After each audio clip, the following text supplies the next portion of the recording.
So nearby Nisha and nearby Brad, what is your favourite... I've not had enough coffee for this. So what's your favourite thing from the Chinese takeaway? Sweet and sour chicken. Brad? Crispy chili beef's good. I like the chips. Chinese food whips all kinds of ass, and if you are the kind of person who likes a bit of Peking duck or dim sum, you may be surprised and annoyed to learn that the entire Chinese restaurant industry in America was nearly crippled by one guy who ate too much, got a stomachache, and then complained about it. But surely that happens when you eat anything, like It too does, much of Nisha. anything, Yeah, it not does, just doesn't it? Chinese food. It's almost like the guy was full of shit and everyone believed him, which we'll get to in a moment. But first, we're all in Sheffield right now. Have you guys been to Yum Yum? Like, I don't think I've been to that You've not been Chinese. Yum Yum? No. so this is think not so. advertising. This is not an advertising bit. This is not sponsored, but this is a takeaway that I fucking love, and every person I know loves it as well. Because I remember it was at you and Chris, wasn't it? Yeah, we live around the corner. And I told you about Yum Yum. You're like, we've never been to Yum Yum. I'm like, you've never been to Yum Yum? So people don't know, it's a Chinese restaurant in Sheffield. And I remember once I went in, because I used to go in every Friday after I'd, or before work, because I worked till nights, and I'd get myself like, some chips and rice. I remember one day I walked in, and just the chef was listening to Avenged Sevenfold at max volume, and just had this giant 8-foot wok, and he's like, whoa, whoa. And I went, you know what? This is the one. This is the fucking one I'm going to order all my food from. I may have had some from there, but I've eaten from so many takeaways, I don't know. Yeah, like Sheffield's quite good for its takeaways. So if there are any people out there who visit Sheffield, I highly recommend going to Yum Yum. It's fucking great. But Nisha, bringing it back to the topic of today's video, are you familiar at all with the concept of Chinese restaurant syndrome? I don't think I am. Okay, well, some people might not be, but some people out there may very well be, because this is a term that's, one, really fucking racist, which we'll get to in a moment, but two, in the dictionary.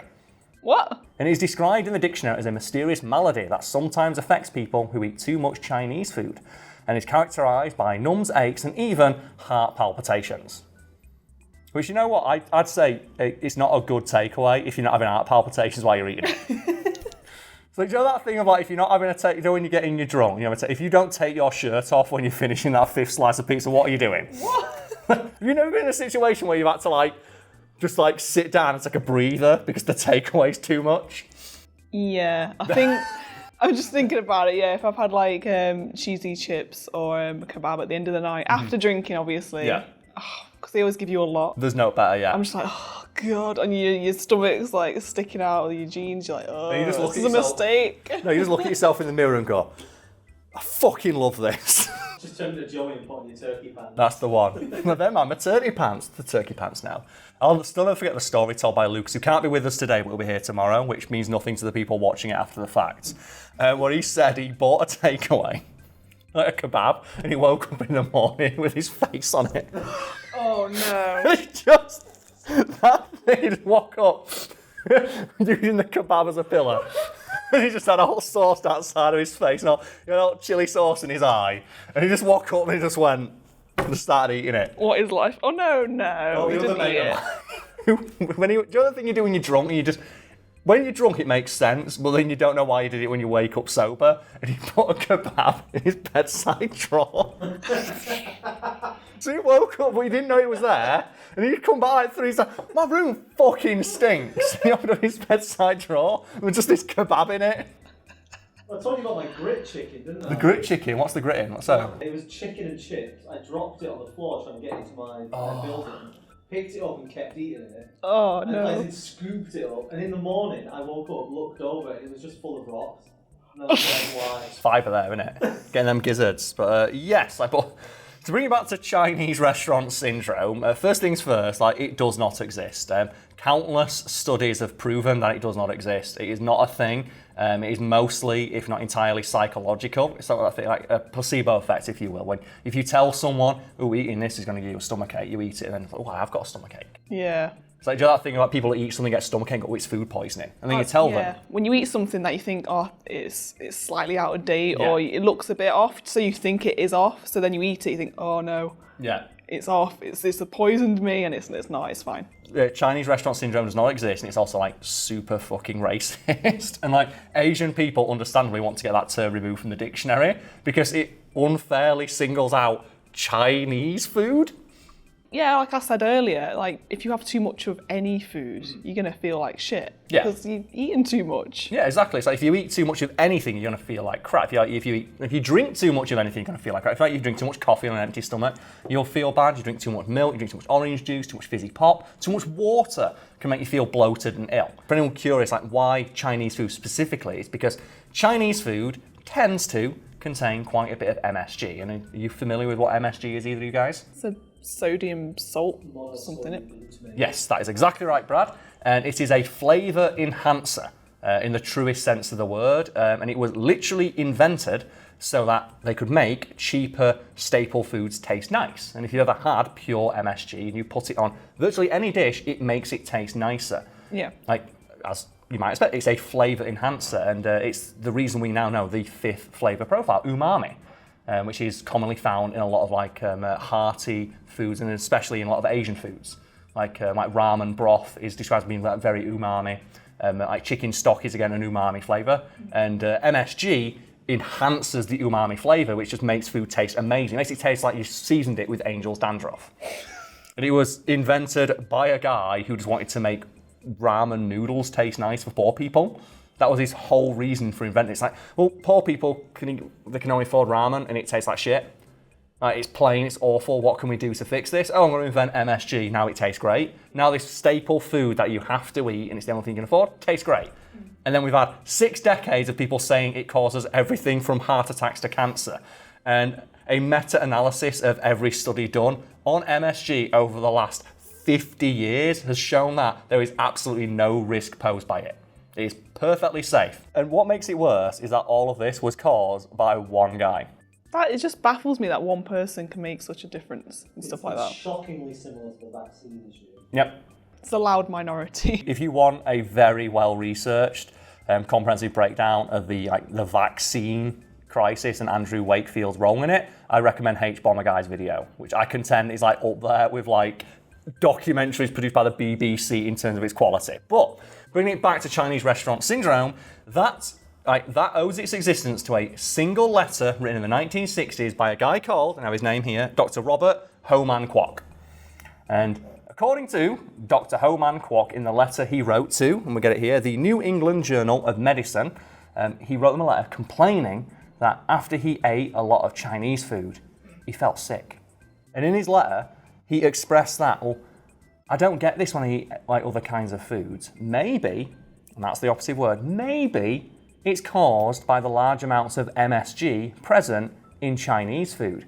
Maybe, and there it is again, someone should investigate this. And he dubbed this phenomenon Chinese restaurant syndrome. And it's important to note that Dr. Ho-Man Kwok did not include any evidence in his letter, and in fact admitted that he didn't have any whatsoever and wanted them to study this phenomenon to see if it existed. Well, this is where things get a little bit confusing because this is something me and you have talked about before, Brad. Do you remember our video on cello player scrotum? Oddly enough, no. Okay, so many years ago, me and you recorded a video about a made-up malady called cello player scrotum that a doctor wrote into a medical journal as a joke after discovering the existence of guitar player's nipple. And you can watch our full video on that for the full explanation. But that's a good example of something that doctors and other medical experts do with these journals. They write joke letters, and it's believed that some doctors reading this medical journal thought that letter was a joke. So they wrote in, similarly expressing that they had suffered from Chinese restaurant syndrome, thinking that it was a piss take. Well, it's important to know that Dr. Ho-Man Kwok did not intend it as a joke, but other people thought that it was. But all that people outside of the sphere that this journal influenced was that, a bunch of doctors are suddenly concerned about this mysterious new syndrome that's caused by eating Chinese food. And then that got picked up on by the New York Times, which saw it spread to other papers. Because if it's in the New York Times, it must be pretty accurate. Where did they get from? Some doctors in a medical journal. Whoa, how many doctors? 10, 15? And it's suddenly sprung up now. It's caused by MSG, which sounds dangerous.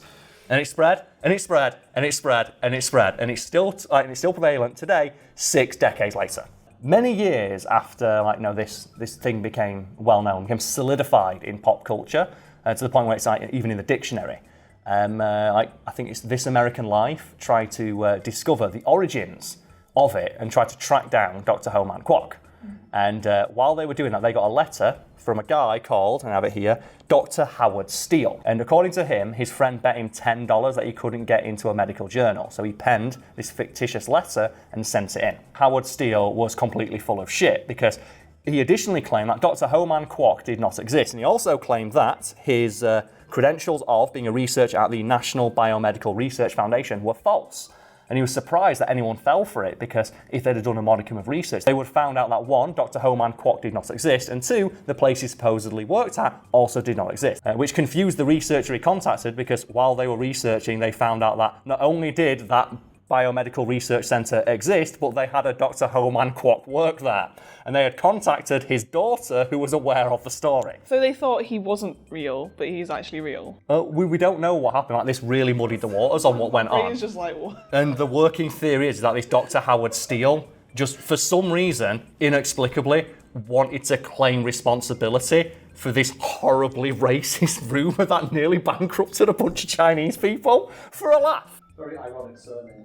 Steele. Yeah, stealing someone else's credit for something that wasn't true.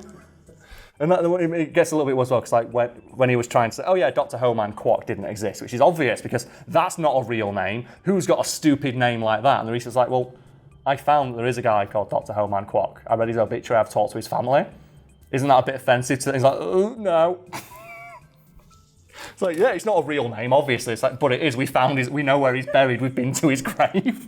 Well, he clearly doesn't mind being an offensive guy, so... I guess not, no. He was in his 90s when he did it, so maybe he just wanted a laugh or something, but I don't know. But the long story short is that that one letter, all those years ago, nearly crippled the entire Chinese restaurant industry. And the effects of that letter are felt to this day, despite it having absolutely no basis in fact whatsoever. Isn't the world fun sometimes? That's just insane now. I'd be so pissed off if Yum Yum closed down. I'd be so fucking mad. So nearby Brad, you're visiting Sheffield for the first time in a while. Is there any food places that you want to visit while you're here? Or is there anything you've missed in Sheffield? While we're talking about takeaways and stuff. Coming back to Kebabish wedges again. I keep trying to find places. Sometimes they have the chunky wedges. But they don't. They're never the same. They are now. And that's the thing. People think, are you being sponsored by these places? We're really not. We wish we were. Listen, you don't need to advertise them because they're local staples. It's like Chinos. Chinos does not need advertising. If no one out there knows what Chinos is, it is the shittiest, cheapest, nastiest kebab shop in Sheffield, and it always has a line out the door. Chinos makes its money because it's always open. Yeah. Chinos is always there for you. And there's a friend of mine who has this law about Chinos that they do this thing called the chicken meal. The legendary chicken meal. It's like £3 and you get chicken, kebab meat, a piece of fried chicken, wedges, chips, sauce, salad, everything. And my friend has over the years come up with this law that, there's a chicken meal too, right? And I was like, what? It's just not on the menu. And if you ask for it, they've got to bring Chino himself in. It's just mythologise the idea of this guy called Chino who owns it. And he's the only one who can authorise the making of a chicken meal too. And I just love the idea of the dirty takeaway. Honestly, the cheapest takeaways or the takeaways where the pizzas aren't as, well, I quote, as good or, freshly made. I think they're best because you get Domino's and I don't like them because they're expensive pizzas, so they're supposed to be really good. But I prefer the cheaper, proper takeaway pizzas. Yeah. They have a certain taste to them compared to Domino's, and it's just they're so much better. If I'm paying £20 for a pizza, I want 3 pizzas. That's my way. After living in Sheffield, it's if I'm paying £20 for a pizza, I'm getting 3 pizzas and a kebab. It's the only way to do it.